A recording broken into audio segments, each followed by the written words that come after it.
Hello everyone and welcome to this week's episode of The Audible. On today's show we will break down Austin Peay's final game against Cincinnati, and we'll also dive into what the golf team has been up to. And after that we'll take a look at some NFL recap from week 2 and NFL preview of week 3.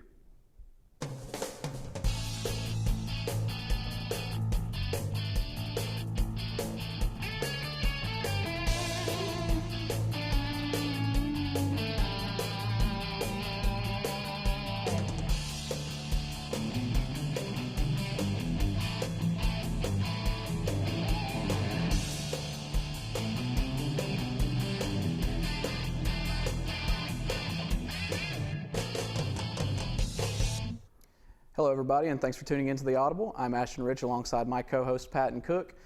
We'll get right in and take a look at our first segment where you're going to take a look at some highlights from this past weekend's game of Austin Peay and Cincinnati. And Patton, you know, the Governors, they never really got started in this one. They looked much better than they had in previous weeks, but it was still a tough test on the road. Absolutely. This is a tough team against Cincinnati, ranked 13 coming into this game. And for Austin Peay, it was all about finding the positives, especially when you look at what their game was like against Pittsburgh last week, getting a shutout loss in that game. This week, a much improved side. For me, Jeremiah Oatsfall still kind of struggled. He finished the game 20 of 34 with 204 passing. Also had an interception in this game, and really for him in this 3-game stretch, no touchdowns through the air through these past 3 games. So a real tough stretch for him, but I think a bright spot we can all talk about, CJ Evans, the freshman for Austin Peay. What a player he was. Absolutely. The freshman coming in and scoring. I believe he led the league team in touchdowns this year, and D'Angelo Wilson getting back on track in this one as well. And the Governors' defense, they were supposed to be a really bright spot. We felt like they were going to be a very talented unit coming into the year, and it showed at times. The secondary played well at times this year, albeit against tougher competition, and the D-line was as advertised. They played well at times, and not many people ran very well in the Govs, but you know, Cincinnati, they scored 3 rushing touchdowns in this one and kind of just dominated from the word go. Absolutely, and Josephus Smith, that defensive lineman for Austin Peay, he had another pretty good game today, had 5 tackles along with a tackle for loss against Cincinnati. He just kind of lived in the backfield. Another player that I thought did very well, the senior Benico Harley, a missing D'Angelo Wilson for one of the first 3 games. I thought he showed himself very well, gave Oatsfall a real valuable target. He had 94 yards against this Cincinnati game, so a really bright spot for him. Absolutely, and Benico, the bigger bodied guy, and you know, great with the ball in his hands, so it was nice to see him get going in this one. And like you mentioned, the Governors really missed D'Angelo in week 1 against Central Arkansas. He would have been a huge difference maker for them. But one name we haven't talked about so much this year, who looks like he hasn't really got going, is the transfer from Ohio State, Brian Snead. Absolutely, just a tough sledding for him offensively, more of a power back where CJ Evans is kind of the home run hitter, run it for 60 yards plus. Snead is more the guy who's going to run between the tackles, and against a defense like Cincinnati, you really can't fault him for not having many opportunities to run through the holes. Just kind of struggling to find open areas, but I'd look for him to have a more decent time against OVC competition. Moving on to Cincinnati, I thought they lived up to the hype in this game. Traditionally, this is a defensive team, but really offensively, you look at Desmond Ridder, their quarterback, 196 yards passing and had 50 yards on the ground. He really provided a real missed opportunity for Austin Peay on the defensive end. Yeah, Ridder was excellent on Saturday, and he got basically what he wanted to against the Governors' defense. And then Jared Dokes, I mean, he had 3 rushing touchdowns in the first half, just excellent from him. Like you mentioned, Cincinnati, tough defensively. They're clearly the class of the AAC. It should be fun watching them take on other teams that we've seen Austin Peay play in the past, like the UCFs, the Memphises of the world, and the AAC is shaking up to be a fun conference this year. Cincinnati will be taking on Army in next week matchup. Army right now is ranked 15th in the country, a really exciting matchup against them. So Cincinnati, they'll have to get right back to work here in week 2. They win this one 1-0 for Austin Peay. They drop to 0-3 after those 3 tough conference games, but it really is all up to if they're going to get an OVC season. Yeah, and it's been talked about the OVC having a spring season and whether Austin Peay would participate or if they wouldn't participate. Time will tell, I guess, is what we will live by, but very few things that we saw that were very good for Austin Peay in the fall. Another bright spot for Austin Peay, the redshirt freshman getting in on this game, Bryce Robinson from Clarksville Academy, got some throws, got some minutes in this game. How valuable do you think that'll be for him to really think upon his first college minutes? I think it's excellent for him. You know, he's a local kid. He came from Clarksville Academy right here in Clarksville, and his dad, you know, passed away not recently, but within the last year. And he was a well-respected member of the community, so it's nice to see Bryce getting in his first college action. Well, after a much improved performance, the Govs, let's listen in to what the players and coaches' reaction to the game was. Boy, that first touchdown, we talked about the first 5 minutes. We tried to break the game to 12 quarters a day. And, we finally won the toss. Nick Screenout goes there, calls tails. We win the toss, we kick it off. And by God, they go down and score. But our offense comes and responds, and it's 7-3.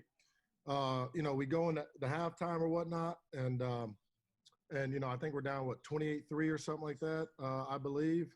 But then we go down, score another field goal, and it's 28-6. And we have a chance to get them off the field. I think it was like third and 15. I thought the game was a little bit in the balance, because if we were going to go down and score, we're going to go for 2 and make it 28-14, and then you're down 14 against the number 13 team in the country. When you look at this game, though, you just point the finger at us again. There's so many blown assignments, especially, defensively. And you ask yourself why, time and time again, like the 3 offsides we had on defense, or guys are not taking the quarterback when they need to on zone read. We were okay on offense. We moved the ball when we needed to at sometimes. I was really encouraged by the first drive, how we did some things. Obviously, not what we wanted, giving up, 55 points again. That's not it. I don't care if we play Cincinnati or we play UT Mar. I don't care who it is. We can't do that, right? But, I just told the kids today I was really, really encouraged by their effort. What this program has been through has been nothing but peaks and valleys. I mean, highs and lows. And to be able to play 3 games and go through a training camp is something that we're all blessed by. And also, the administration sticking with us and showing, America that we can play football. I think that's really, really important. As far as that stuff goes, as a competitor, I'm upset though. We just got our tails whooped, but I cannot wait for the off season to begin, and still for the 2020 season to remain. I guess it'll be the 2021 season when we start that for the spring, but cannot wait for the off season to begin, and we can start a new chapter. I mean, I don't know any. I mean, Pittsburgh is really, really good, and the team that we played today, Cincinnati, is a top 15 team in the country. And it's hard. They're going to play man-to-man, and you got to be really, really accurate with your ball placement. We got to give them time. But we're just looking at, how many points we scored. And I know Bryce and CJ Evans put one in the end with the O-line. But, we moved the ball with J.O. a little bit today. Obviously, we'd like to have more success. Who doesn't? But yeah, moving forward, we're behind Oatsville. Yeah, we're gonna give our kids off for a week and get them away out of the weight room and away from football for a whole week. We'll just focus on academics and make sure that our kids are doing what they need to academically from a standpoint of going to class, making sure that they're in, their tutors and their study hall. And then after that, we begin about a 4-week or really an 8-week cycle of 4 days in the weight room. But other stuff, we have our Govs LA program, Govs Life After program, where on Wednesdays, we'll look at different things. I mean, not this Wednesday, but the next Wednesday is our first one, and it'll be, social reform, and we'll have people with the police department come on over and speak to our young men about, Miranda rights, what you do when a police officer pulls you over, how you should have your insurance card always on you, how you should have your insurance card in your glove box and everything updated. We talk about, what are the police rights and all that stuff. And then Thursday, we'll go over voting on October 1st. We'll go over voting, absentee ballots, when you need to have your deadlines in by. And then, the following weeks, we'll do more things with our Govs LA program, Govs Life After program, as well, and be in the weight room 4 times a week and developing leadership.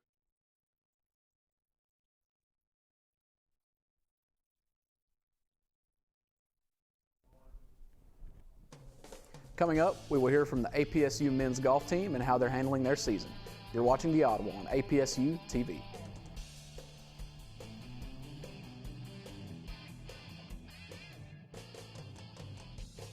Roll over. Chance high five. All right.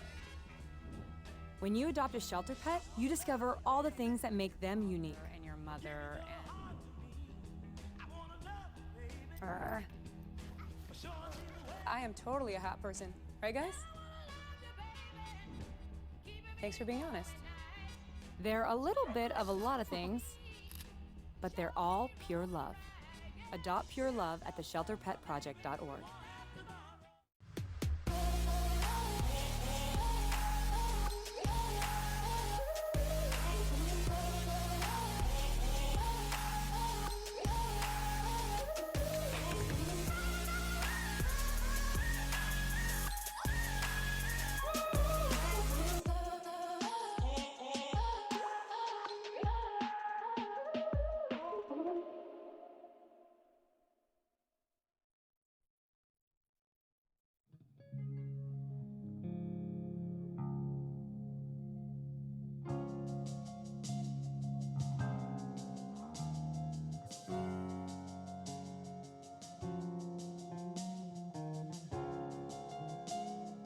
You can help support Austin Peay students who don't have enough to eat by donating to the Save Our Students Food Pantry.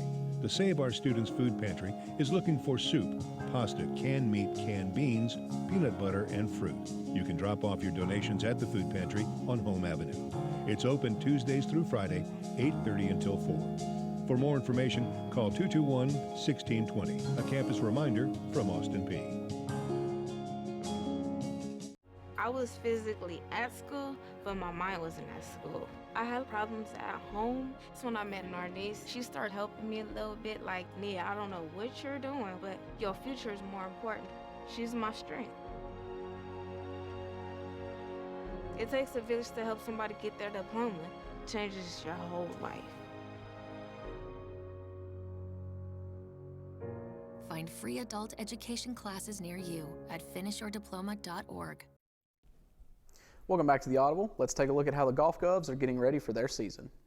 A little bit over a month ago, the OBC drops the hammer and they're saying, hey, we're going to postpone fall season and y'all will play in the spring. Would you say that you were more prepared or surprised by that? I'm not really sure. It was a roller coaster of emotions, thinking we were going to play, then thinking we weren't, and then we were, and back and forth for a while. So, I mean, I would say more prepared because our championship season's in the spring anyway. I mean, we obviously wanted to compete in the fall, but we have one goal this year, and that's to win an OVC championship, and that's in the spring. So that's what we're preparing for. We were really all in the same boat, players and coaches. It wasn't something like anybody had any inside information on. We're kind of waiting on pins and needles to see what we could do and if we could play or not. I rode the roller coaster of emotions just like my players did. But I think my job as a leader of the program is to show poise during this time. And if I, acted and complained and whined about it, I'm setting a really bad precedent for my players. And so I tried to handle it with class and it's really, okay, this is our situation. How are we going to move on from here and how are we going to do better? Because it is what it is. We're practicing hard. I'm thankful that our practice hours weren't compromised in this. Just in the mindset of the most motivating factor for a golfer is a tournament coming up.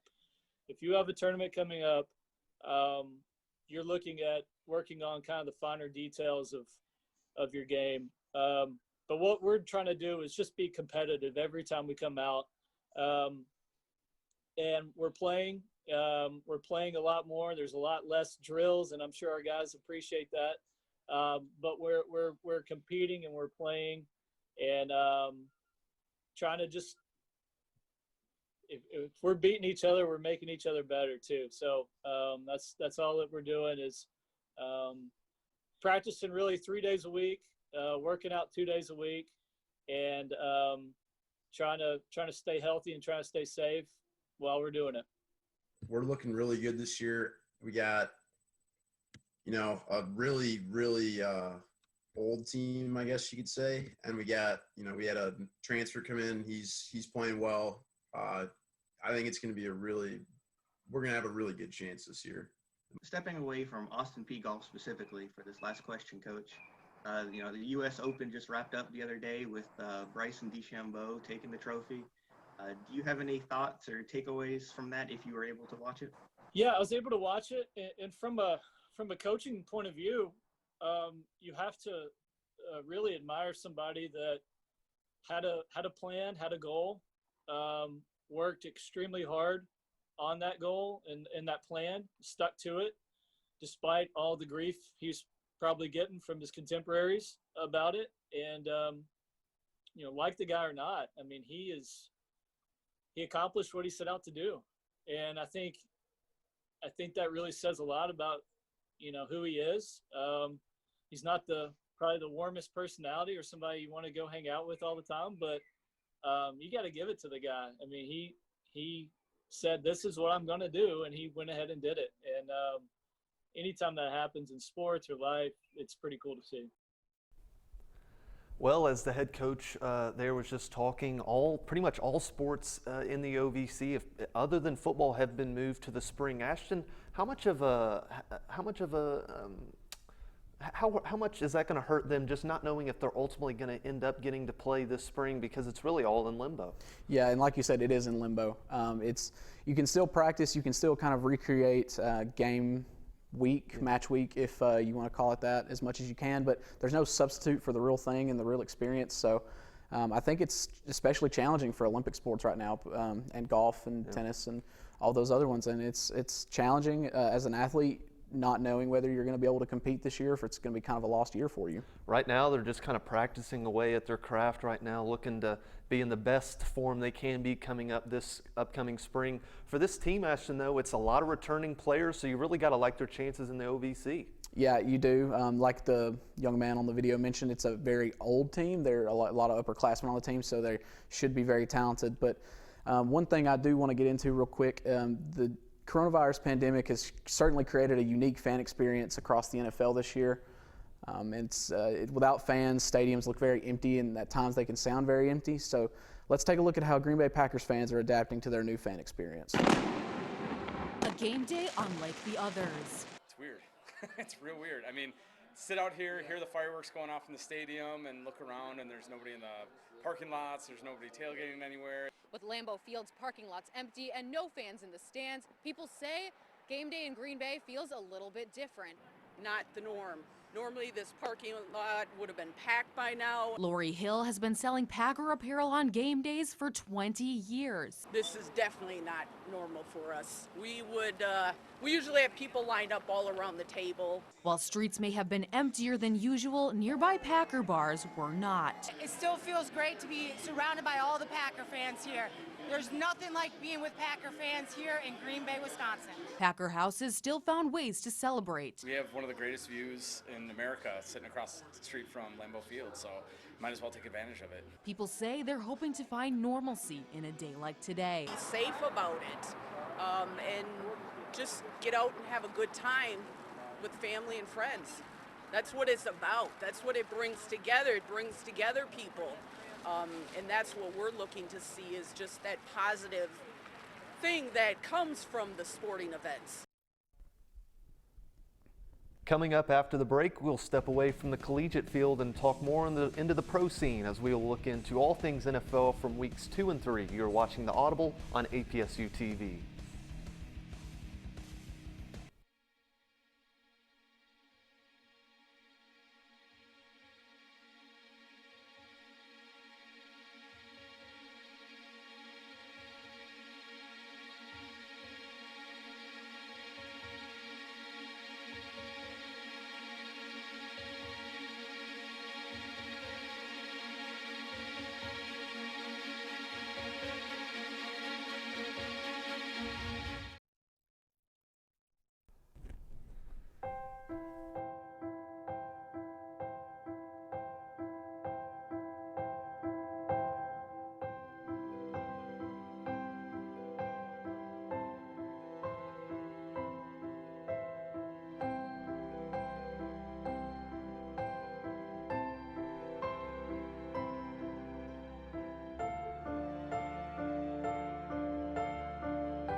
Welcome back to the Audible. Ashton, I guess it's now time to look at some NFL Week 2 storylines. I guess we can start out the all-out mayhem, which was the injuries this week. Yeah, it was Apocalypse Sunday, for lack of a better term, in the NFL this week. Is 4 or 5 guys, huge names, went down with ACL injuries. Nick Bosa, done for the season. Saquon Barkley, done for the season. Cortland Sutton, done for the season. Not to mention Christian McCaffrey with his high ankle sprain and many others. It was kind of surreal seeing all those guys get hurt at once, and there was definitely some fantasy owners out there that were not pleased with the results. I might have been one of those fantasy owners' hands in my head, but that was really the worry coming into this season, a shortened training camp, shortened practices. I think injuries like this, you'd hate to say inevitable, but it was kind of just that. Yeah, and you kind of had a little bit of hope going through week 1, and there wasn't that many big-ticket injuries, and then you get into week 2, and it's just a rash of them. And like you said, no training camp, no preseason games to kind of work those kinks out. And it's certainly more tough on the veteran players than the newer guys. Yep. But, if you're a 35-year-old offensive tackle, you're probably not in as great shape coming into week 1 as you were last year. So it's just kind of a tough thing for injuries, but conditioning and injuries is just something they're going to have to figure out throughout the season. Well, enough of the doom and gloom. We'll go ahead and look at some of the Week 2 matchups. I guess we can start with my team, the Tennessee Titans, and you really have to think after those first 2 possessions, Ashton, that my 20-point blowout win was looking pretty good. Yeah, I was in the studio for the last one, Patton, and I was thinking 20 points, that's a lot for the Gardner Minshew Jungle Cats there. Yeah, and Minshew, we said it on the the other day, down 30 points and doesn't matter. He's going to come back in the fourth quarter and make a game out of it. But Jonnu Smith played excellent. Yep. Ryan Tannehill was incredible, looking like vintage Joe Montana out there. And the Titans, they made it a little bit closer than they probably should have, but a win is a win in the column. Absolutely. You see there Corey Davis, the contract year for him. He's looking to make himself a little bit more money than he's making right now. And you really have to say for the Titans, they're doing all this without a really vintage Derrick Henry performance just yet, which has got to feel so good because defenses right now are just really selling out for the run, and Ryan Tannehill and company are making them pay. And Ryan Tannehill is making his money this year on play action passing. The Titans, excellent. When you have a 250-pound running back, you have to respect him with an 8-man box. And right now, Ryan Tannehill, for my money, has been one of the better play-action quarterbacks in the NFL this year.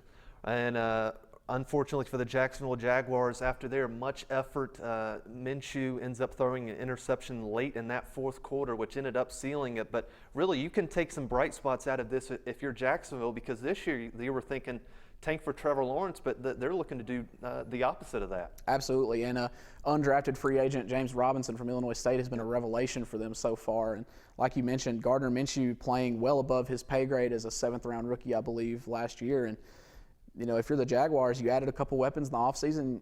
You might be 1-1, but you feel good about where you are so far as a team. Titans moved to 2-0. The Jacksonville Jaguars moved to 1-1. I guess we can look at your team, Ashton. I'd rather not. A tough display from them in Week 2. The Falcons took on the Dallas Cowboys in this game. And you really have to say they looked great for 3 quarters, but more of the same, I'd have to say. More of the same. Looked great for 3 quarters, looked really bad for the last one. And it's no secret that the Falcons have made a name for themselves blowing big leads over the years. The offense has been as advertised. Absolutely. All first-rounders, with the exception of Russell Gage, on that offense, and they are electric. Matt Ryan is leading the league, I believe, in passing yards at this moment, and they're just putting up numbers at willy-nilly. But the defense has been awful, for lack of a better term. The secondary is green at best, and Dakota Prescott showed, what a veteran excellent signal caller is going to do against a defense that's not ready for him. And the Cowboys were down big, and Cowboys fans, I'm sure across the world, were in awe and in shock at how they could be playing so poorly. But there was never a doubt in my mind what was about to happen as someone who's been conditioned for these situations. So the onside kick is still the most perplexing thing to me. As the hands team on an onside kick, you have to understand that you can field the ball as soon as it is kicked. So I believe Dan Quinn was actually quoted after the game saying, yes, we do understand how to field onside kicks. Well, it does not look like you do. Right. So rookie CeeDee Lamb also for the Cowboys has been great so far. Absolutely. What a steal for them in the first round. You got to look at Jerry Jones in the press box. He was buzzing, and then the kicker for the Cowboys wins it with time expiring, and Dak Prescott, he's got to love it, because if they go down 0-2 losing to the Falcons, I think doom and gloom from Skip Bayless and all the other Cowboys fans in the sports media. Absolutely. And the Cowboys, they're not used to being in this situation. They're used to being a little bit better than this. they got to get themselves going. They've got a tough matchup in week 3 that, against the Seahawks. Absolutely, and we'll look at the final matchup from week 2, and that's going to be the New England Patriots taking on the Seattle Seahawks. It was a Sunday night football game, and it really lived up to all the hype this week. What a game. Russell Wilson dueling Cam Newton in New England. Cam Newton looks like he did when he won the MVP in 2016. Excellent throwing the football so far this season from Cam Newton, getting it done with his legs too, but man, Russell Wilson has never received an MVP vote. I'd be shocked if he doesn't get one this year. 9 touchdowns through 2 games, and according to Pro Football Focus, only 5 uncatchable passes on the season. Right now, leading the race for the MVP right now, you'd have to say. And for Cam Newton, threw for 400 yards passing against that Seattle defense that is rebuilding. But you'd have to say this play by Bill Belichick getting Cam Newton on the vet minimum, legends are going to legend, and that's exactly what Bill Belichick's doing. Absolutely. The de facto goal line back for the Patriots is making not as much money as he should be this year, but the entire NFL scene has to be wondering, how in the world did they let the Patriots get Cam Newton? Well, for week 3, I guess we can look at my Tennessee Titans. They take on a very much 0-2 Minnesota Vikings right now. You'd have to say they look to be in the front runner and winning this game. They're up 2-0 right now in the standings. How do you see that one playing out? The Vikings have not been good this year. Their defense we knew was going to be a bit of a struggle, but Kirk Cousins had an okay week 1 and was abysmal this past week. I would say that they're probably missing Stephon Diggs right now, but Dalvin Cook is going to get his touches, and I think it's going to be a battle of running backs in this one in week 3. I think Derrick Henry and Dalvin Cook are both going to have big games. I like the Titans in this one, of course, moving to 3-0. I say why not? I'm going to keep picking a win if they're going to keep on winning, and I guess we can look at your Falcons. They take on a Chicago Bears team that on paper you'd have to favor, I think, the Falcons. What do you say? Yeah, on paper, I agree with you. The Falcons are a 3.5-point favorite right now, but I'm looking at this from the perspective of the Falcons' defense is awful, and the Bears have good weapons on offense. So I think it's going to be more of a situation of who stops who first, and I trust the Bears' defense, although it's not what it's been in the past, to stop the Falcons' offense before the Bears get stopped by the Falcons. Absolutely. I've got the Falcons winning in this one, but it should be a close game. Absolutely. I think it'll be close. All right. From Patton and I, we want to thank you for tuning in to the Audible. Stay tuned weekly for all things Austin Peay, NFL, and more. We will see you next week.